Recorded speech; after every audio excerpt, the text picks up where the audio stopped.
ela não é nada humilde, obviamente, né? É uma teoria muito... Quando a gente fala de estudos para a paz, a gente fala de múltiplas fases, nós falamos de uma grande diversidade. Mas essa diversidade, eu acho que os professores que vocês tiveram aqui, os outros cursos, talvez os outros professores utilizaram essa ideia de unidade na diversidade.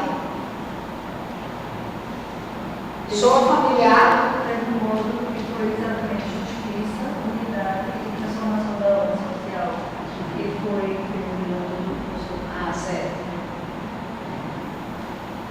Então,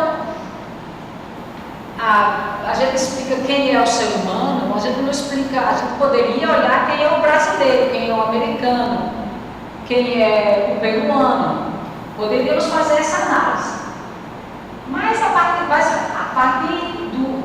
Quando a gente está tentando definir qual é o objetivo da educação para a paz e qual é a metodologia da educação para a paz, a gente está usando, na verdade, uma metanarrativa. A gente está se referindo não a quem somos em nossas particularidades, mas a quem somos em nossa universalidade.